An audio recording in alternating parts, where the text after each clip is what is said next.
राम राम, जय हिंद। यार देखो, अगर कोई भी, क्योंकि 2024 में बहुत सारी सरकारी नौकरी आने वाली हैं, तो 2024 में अगर कोई सरकारी नौकरी किसी को चाहिए, और अभी हम 14 15 सितंबर में बैठे हैं, अगर 13 14 में, तो अक्टूबर नवंबर दिसंबर 3 महीने यहाँ, 5 महीने वहाँ, 8 महीने का टाइम है। तो अगर कोई वाकई में कोई सीरियस कैंडिडेट है जो चाहता है कि हम इस एग्ज़ाम को क्रैक करें और एक नौकरी लें एसएससी के लिए, डेली के लिए, बस मेरी एक बात मान लो, कसम से बता रहे हैं, सिलेक्शन कोई नहीं रोक सकता है तुम्हारा। सिर्फ एक चीज़ की डिमांड कर रहे हैं, वो चीज़ क्या है? देखो, जब हम एक चीज़ की डिमांड करते हैं उसके कई सारे फैक्टर निकल के आते हैं। एसएससी, बस एक काम, रोज, बस एक चीज़ या एक काम रोज कर लो बस। अब वो काम क्या है? देखो, एक डिमांड, ये एसएससी की तो डिमांड पहली तो टाइमिंग ही होती है। दूसरी डिमांड बस ये है कि वो जो तुम्हारा एक पैराग्राफ है ना 6 से 8 घंटे का, उसको पूरा करने की कोशिश करो बस। 6 से 8 घंटे की।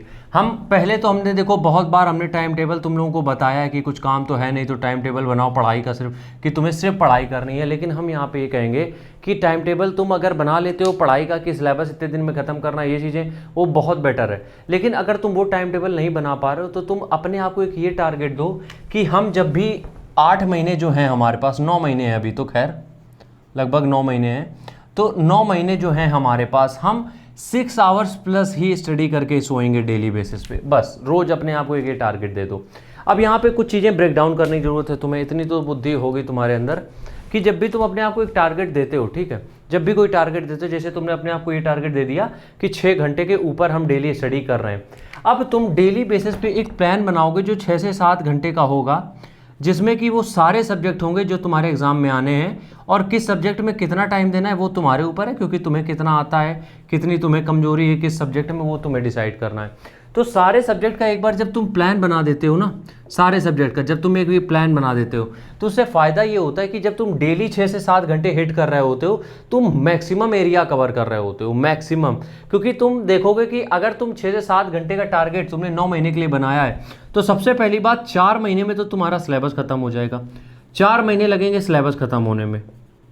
हम तुमसे बस ये कह रहे हैं कि आज जब तुम बैठे हो तो अपने आप को एक टारगेट दे दो कि अगले अक्टूबर नवंबर दिसंबर जनवरी फरवरी मार्च अप्रैल मई जून जुलाई में ही पेपर होगा, अगर एसएससी के बड़े एग्जाम की बात करें। 9 महीने हमें डेली के 6 घंटे प्लस देने हैं। अब 6 घंटे के ऊपर कितने भी हो जाए वो आगे की बात है, लेकिन कोई ऐसा दिन नहीं होगा जिस दिन हम 6 घंटे के ऊपर ना दे पाए टाइम।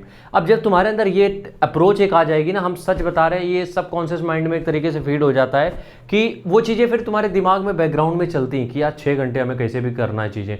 अब तुम जब 6 घंटे का तुम्हारे दिमाग में चल रहा है, तो उस 6 घंटे की प्लानिंग एक दिन पहले करके सो जाओ कि कल जो उठेंगे 6 घंटे में हम ये सब्जेक्ट हमें इतना कवर करना है। दूसरे दिन तुम हम यकीन के साथ कह सकते हैं, तुम 7 दिन 10 दिन ये करोगे, तुम्हारी हैबिट में ये चीज़ें आ जाएंगी और उसके बाद तुम इस हैबिट को नहीं छोड़ पाओगे। क्योंकि 9 महीने ज़बरदस्ती तैयारी नहीं कराई जा सकती है। तो तुम्हारी जब वो हैबिट में आ जाता है तो 9 महीने कब निकलेंगे पता भी नहीं चलेगा। इसलिए हम बस तुमसे इतना कह रहे हैं कि इस तरीके की एक हैबिट बिल्ड करो जिसमें 6 से 8 घंटे का डेली का हो। हम यहाँ पे 12 घंटे की बात नहीं करेंगे, 14 घंटे की बात नहीं करेंगे, हम डेली के 6 से 8 घंटे की बात करेंगे। और इतना तुम कर सकते हो अपने लिए। राम राम, जय हिंद।